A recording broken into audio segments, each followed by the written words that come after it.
Grupo Radio Digital, tradición en comunicación. Continuamos en Radio Noticias.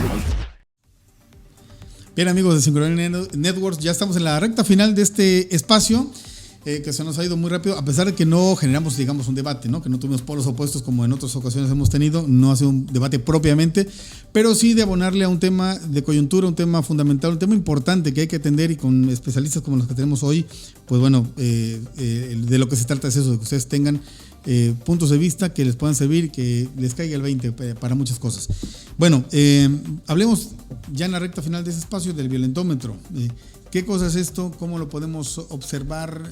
Veo que en varias instancias públicas existe para que la gente lo visualice, lo vea y lo identifique, ¿no? Bueno, el violentómetro es una herramienta que el Instituto Politécnico lo genera, y es clasificar desde el punto cero. Va clasificando la violencia, como bien lo dice, como un tipo termómetro, en qué nivel está. Se clasifica en 3 puntos, y desde el punto 0 al punto 30, y el punto 30 es asesinar. Entonces va desde bromas hirientes, la ley del hielo, como se conoce, de cuando deja uno de hablarle a las personas, insultos, agresiones, va subiendo de escala, agresión física, agresión psicológica, jaloneos, revisar el celular. El violentómetro va determinando cómo la violencia puede ir incrementando y cómo, ojo, podemos terminar siendo víctimas las mujeres de un asesinato. Entonces, es una herramienta importante que nosotras como colectiva buscamos difundir para que todas las personas tengan acceso a identificar los tipos de violencia y cómo, en qué nivel de ese violentómetro estamos. No existe una sola persona que nunca en su vida haya sufrido algún tipo de violencia. Todos hemos sido violentadas o violentados en algún momento de nuestra vida, ya sea por una persona del mismo sexo o por una persona del sexo opuesto. Entonces, ¿qué sucede? Hay que empezar a identificar los tipos de violencia. En el caso de la violencia de género, pues se clasifica como violencia sexual, la violación, violencia psicológica, violencia patrimonial, violencia económica, que la patrimonial y económica es un tipo de violencia que muchas personas ni siquiera saben que existe, ¿no? Y en qué consiste.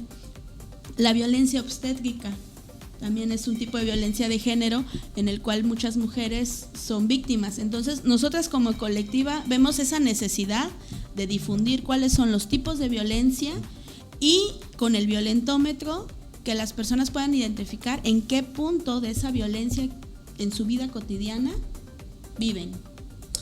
¿Alguien más que nos quiera agregar algo sobre este violentómetro?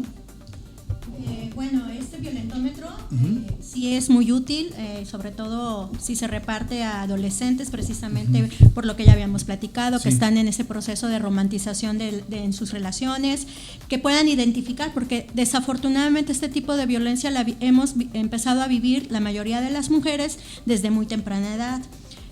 Por ejemplo, la violencia económica, que como dice Nancy, muy pocas mujeres la pueden reconocer. Pueden identificarse aquellas mujeres que no tienen acceso al dinero de la familia, digamos el sueldo que gana la pareja, ella no tiene acceso al dinero, es un condicionamiento que la tiene sometida a una relación. Por eso muchas mujeres temen abandonar al marido maltratador, por ejemplo, ¿no? Porque ¿qué harían si se salen, ¿no? Con solvencia económica. La solvencia, porque tienen hijos, hijas, ¿no? Son muchas violencias, como menciona Nancy, que aparecen en este violentómetro, que bueno, ya en otra ocasión con más tiempo pudiéramos ir definiendo cada una, pero sí es muy importante que desde temprana edad empecemos a hablar con nuestras sobrinas, nuestras hijas, nuestras amigas jovencitas, porque sí es necesario que las reconozcan. ¿Y qué significa la mascada y el tono que traen? Nosotras tenemos un pañuelo morado, que es el color con el que reconocemos el feminismo, es el color morado. Y bueno, la colectiva Colmena Verde hicimos a raíz del 8 de marzo, el Día Internacional de la Mujer. A ver si lo mostramos ahí a la cámara. Entonces, es como nuestro insignia, nuestro uniforme, por así decirlo. Nos gusta mucho usarlo para reconocernos entre nosotras. Muy bien. Y bueno, la frase que dice, vivas y con derechos nos queremos, es para nosotros muy significativa porque claro, eso es lo primordial que busca la colectiva. Vivas y con derechos. Vivas y con derechos. Claro. ¿Qué nos dice, qué les dice a ustedes esto que pasa en Veracruz, las alertas de género, la violencia contra la mujer, los feminicidios? Yo lo mencionaba antes de ir a la pausa en el bloque anterior, estas estadísticas que nos dan la fiscalía o cualquier otra instancia, que pues son números, pero al final de cuentas son nombres de mujeres, son historias, son personas, y es un tema que duele a Veracruz, ¿no? Sí, exacto. En el caso de Veracruz, pues tenemos 2 alertas de género, la primera por feminicidio y la segunda por agravio comparado, pero la primera es la que le compete a todas las instancias gubernamentales y a la ciudadanía. Es una cuestión integral para prevenir, sancionar, erradicar la violencia de género. Entonces, ¿esto qué quiere decir? Que tenemos que trabajar de una manera integral y en conjunto con todas las instancias para poder ejecutar las acciones que son recomendadas en el Estado y poder afrontar esta problemática que va en aumento. Diariamente vemos cifras, vemos casos y, como mencionaba, muchas veces estas personas que son asesinadas es una nota que pasa, no son visibilizadas, sí, ni tanto su problemática como llegan al punto de ser asesinadas. Muchas veces tiene que ver con algún secuestro. De hecho, hay movimiento para generar una tercera alerta en el Estado, que es por desaparición forzada, porque ya es muy alta la cifra de mujeres que son secuestradas o raptadas en contra de su voluntad y que no aparecen y no sabemos en qué situación fue la desaparición. Entonces, ¿qué sucede? Que tenemos que identificar estos tipos de violencia para poder prevenir y poder tratar de afrontar una problemática que está bastante arraigada, no nada más en el Estado, es una problemática a nivel nacional. Sí, por supuesto. ¿Qué les dice a ustedes, digamos, todo esto que está pasando? ¿Cómo ven la acción, digamos, gubernamental? ¿Hace la tarea? ¿Falta mucho por hacer? ¿La realidad rebasa a las instancias, a las esferas públicas? ¿Qué es lo que ustedes ven de esto? Bueno, sí, es como falta mucho trabajo por hacer, no es algo fácil. Es un problema que se viene arrastrando de muchos años, como para darle una solución rápida, que si todos nos coordináramos, toda la sociedad con las instituciones, claro que pudiera darse un cambio radical a favor, ¿no?, de estas alertas, ¿no?, que se cumplan, pero desafortunadamente también vemos mucha oposición, mucha desinformación y apatía en todos los ámbitos.